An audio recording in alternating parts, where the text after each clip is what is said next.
Bonjour à tous et à toutes, j'espère que vous allez bien. Aujourd'hui, on va s'intéresser à la libération de la Grèce. Depuis 1453, la Grèce se trouve sous domination de l'Empire ottoman. En 1821, le pays s'engage dans une longue guerre pour conquérir son indépendance. Les Grecs sont d'abord définis comme des chrétiens orthodoxes se révoltant face à la domination de l'Empire ottoman. Vous voulez en savoir plus sur la libération de la Grèce? Venez avec moi. À partir du XVIIIe siècle, le système mis en place par les Ottomans s'essouffle. Le déclin de l'Empire devient de plus en plus manifeste lorsque le sultan ottoman Osman II est assassiné par les janissaires protestant contre ses tentatives de réforme, ce qui engendre une dégradation de l'autorité des sultans et du pouvoir central. L'administration est de plus en plus inefficace. Le pouvoir du sultan faiblit au profit de petits gouverneurs provinciaux. L'armée, qui avait par son fonctionnement et sa puissance permis l'édification de l'Empire ottoman, était totalement dépassée. L'Empire ottoman était non seulement plus invincible, mais il semblait de plus en plus faible. Raison pour laquelle le sultan Mahmoud II essaiera tout au long de son règne, de 1808 à 1839, de sauver l'Empire ottoman de l'effondrement. Une série de réformes sera réalisée et l'institution des janissaires, qui s'est longtemps opposée à la réforme militaire, sera supprimée en 1826. Ali Pacha de Janina, le gouverneur ottoman de la province d'Épire, qui cherchait à assurer définitivement l'indépendance de ses possessions, s'était révolté contre le sultan Mahmoud II en 1820. L'Empire ottoman avait dû mobiliser toute une armée pour réprimer la révolte. Pour les Grecs, cette rébellion rend le moment favorable pour lancer leur propre rébellion. Il y a potentiellement moins de soldats ottomans disponibles pour réprimer leur soulèvement.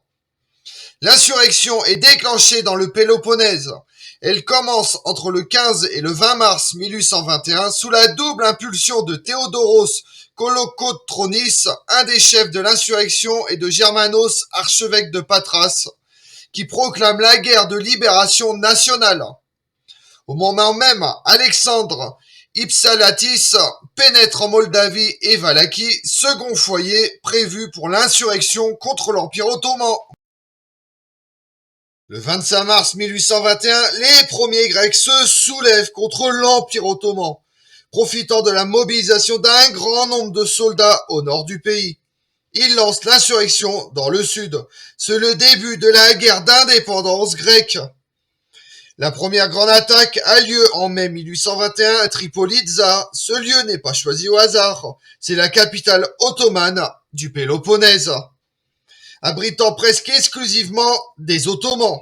Après 5 mois de siège, la ville est prise par les Grecs menés par le général Théodoros Kolokotronis. Fort de cette victoire, les Grecs pillent l'endroit et massacrent les survivants. Le nombre de civils tués s'élève à environ 8000. En janvier 1822, les insurgés grecs réunissent une assemblée nationale à Épidore, où ils proclament l'indépendance et rédigent une constitution. Ils en appellent aussi à l'aide internationale, mais se heurtent au refus des grandes puissances d'Europe. La Russie d'Alexandre Ier, le Royaume-Uni de George IV, la France de Louis XVIII, l'Autriche de François Ier et la Prusse de Frédéric Guillaume III refusent tous de venir en aide aux Grecs. En avril, les Ottomans se vengent du siège de Tripolitza et massacrent les habitants de l'île de Chios. On estime le nombre de morts à environ 20 000, tandis que 40 000 Grecs sont vendus comme esclaves. Cet événement tragique bouleverse l'Europe entière et provoque une mobilisation des Philhellènes, qui cherchent en vain à faire intervenir les grandes puissances. Le philhellénisme, qui signifie l'amour de la Grèce, est un mouvement de soutien à l'indépendance des Grecs qui naît en Europe au début des années 1820.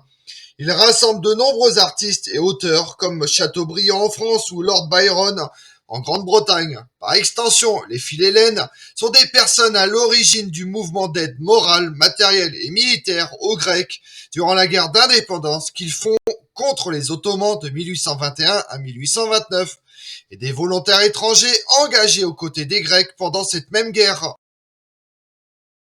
En août 1822, le général Kolokotronis s'illustre à nouveau lors de la bataille de Devernica. L'armée ottomane est quasiment anéantie, laissant croire à une victoire décisive des Grecs. Cependant, en avril 1823, une deuxième assemblée nationale est réunie à Ostros, où la constitution est révisée et où les Grecs apparaissent profondément divisés. Une guerre civile éclate à l'automne 1823. Elle va durer 2 ans. Pendant ce temps, l'Empire ottoman reconstitue ses forces. Soutenu par les Égyptiens en mai 1825, ceux-ci remportent la bataille navale de Saftery. Début avril 1826, à Saint-Pétersbourg, la Russie et le Royaume-Uni de Nicolas Ier et de Georges IV élaborent un protocole secret afin de réconcilier les Grecs et les Ottomans. Le 25 avril, après plusieurs tentatives, les Ottomans s'emparent de la ville de Missolonghi. Pris au piège, certains Grecs préfèrent se donner la mort plutôt que de se rendre. Celles et ceux qui ont survécu aux attaques et à la famine sont vendus ou massacrés. Et 3000 de leurs têtes sont exposées sur des pics. Ce nouveau drame secoue l'Europe, où artistes et écrivains s'emploient à soutenir la cause grecque dans leurs œuvres. Lorsque la Russie de Nicolas Ier, le Royaume-Uni de Georges IV dévoilent leur protocole, la France de Charles X s'associe à eux. La Triple Alliance nouvellement formée signe alors le traité de Londres le 6 juillet, en vertu duquel elle s'engage à intervenir dans la guerre d'indépendance grecque pour faire cesser les massacres.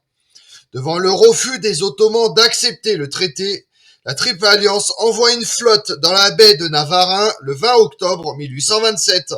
La flotte égypto-ottomane est détruite.